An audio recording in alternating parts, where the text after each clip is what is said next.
Hi there, welcome to another small ramble with me, writer and mental health advocate Tobel, and I'm also one half of the BARROW Podcast, the show I do with my mum, where we discuss divorce, dysfunctional families, and mental illness while writing our memoir together. As we go through this stage of the show, Mum and I have been reflecting on and talking a lot about childhood development and what, might have happened for us to have turned out as we did emotionally and psychologically. And one thing that has occurred to me lately, and we probably haven't touched on this on the show, but I'm sure that we will. In fact, I'm certain of it, because when we get past this childhood development stuff and looking at The Body Keeps the Score, which, by the way, those are the book episodes we're doing at the moment. The Body Keeps the Score by Bessel van der Kolk. You have probably heard of that book.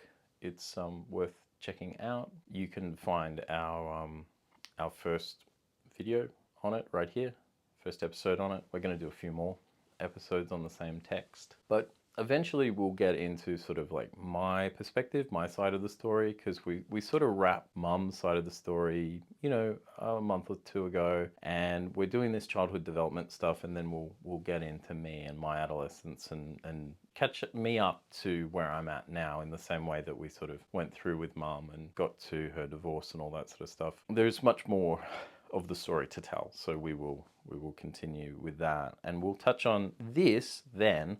But for right now, I just wanted to say that one of the things I think that really shaped me was the negative attention that my family brought to me, and specifically feeling or being scrutinized. Now, what do I mean by that? Well, my family was kind of an odd or a unique dynamic, and that dynamic was noticed by people. And I always felt growing up like I had to constantly defend my existence and defend my reality and defend my normal, right? So I would constantly get questions from people at school and even from parents of children I knew. Why did I live with my grandparents? Where's my dad?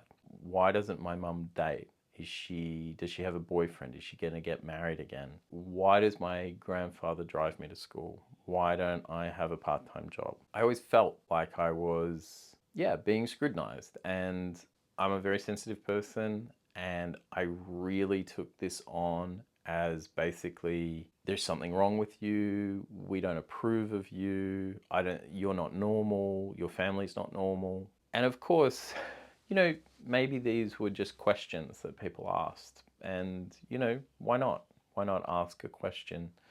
But as a kid, I was already feeling very overwhelmed and quite defensive. Like, I was vulnerable, and I was quite hurt by the fact that my father had left, and that, I really was in kind of an intense and quite strange household. I knew that. I knew I was part of something that was different. And so these questions just served to kind of remind and reinforce me of the fact that, hey, you're not like everyone else, and your situation isn't normal. And it really shut me down.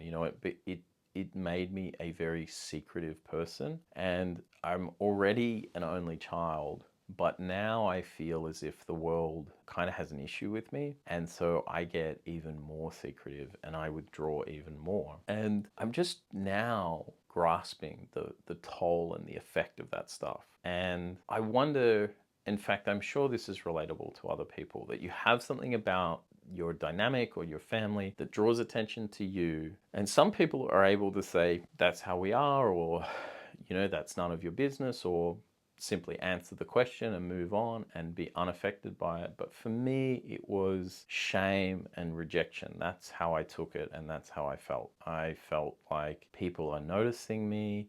They think I'm not normal. They think my family's weird. I don't have the answers that they want. I need to either lie or sort of deflect or defend. And I never really knew what to do. I didn't know whether to, as I say, lie or deflect, or like defend it like vigorously and attack the person asking the question, like, that's none of your business and get out of here sort of thing. I never knew what the appropriate response was, and I felt really overwhelmed by having the spotlight on me. And these were minor things, but they were consistent. And whenever they happened, I would just feel really uncomfortable. And there were other factors as well, like the factor of my father's sexuality for one. There were all these little things that I felt as if I needed to hide and keep secret from the world. Like I didn't want anyone to notice. And I realize now, looking back, that this also meant that I didn't want anyone to notice me. And yeah, that has really shaped me, and sort of, it was not good for my kind of like emotional development, well-being, whatever. And I felt like the things I was being noticed for, or that my family was being noticed for, those things weren't my choice, right? Like none of these aspects were anything that I did. I didn't choose to create the family I was a part of. But I felt like I was being blamed for these things that weren't my choosing, my doing. And that really reinforced the sense that I wanted to and needed to run away from the world, that I needed to escape my family, escape my life, escape society. And one of the other things I felt like I needed to escape ultimately, because I couldn't escape my life, my family, or society, I needed to escape myself, which is to say I needed to escape my identity, which is another way of saying that I needed to change my identity. And it's really occurring to me now the extent to which I played characters basically wherever I was, and that I was never, because I was never comfortable, I was never at ease, I was always waiting for somebody to ask a question or point to something about me or about my family and try and dig into it and find out information. That kind of like whispering, like, oh, they're a bit strange, what's going on there.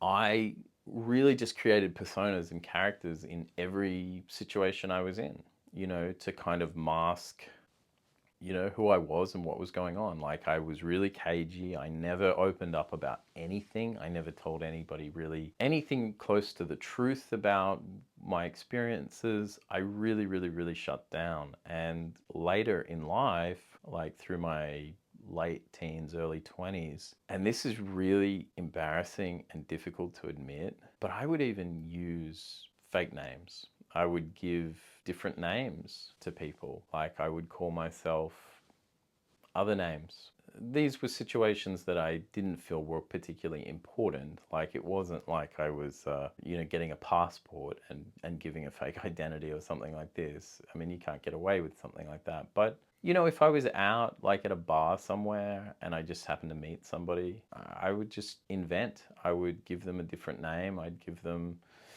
a whole different backstory. And I enjoyed playing different people. And that is quite strange, perhaps. Maybe even somebody would hear that and be like, that's really sick. I don't know, it's what I sort of needed, and I think it's also what got me interested in storytelling and characters and people. And, I had an upbringing that gave me a pretty flexible mind in that regard, which has been to my benefit creatively and perhaps even intellectually. So there are some benefits to that, but certainly like I look back on that and I'm like, that's an odd thing to do, probably not the healthiest person when you're literally choosing to pretend to be other people, but I wanted to escape. I didn't want to be me. And that's the truth of it. If you find that kind of thing interesting, then you'll enjoy the Barrow podcast. Links and further information can be found in the description to today's video, as well as on the homepage to this YouTube channel. If you have your own story, as always, and would like to share it, then feel free to comment. And until next time, bye.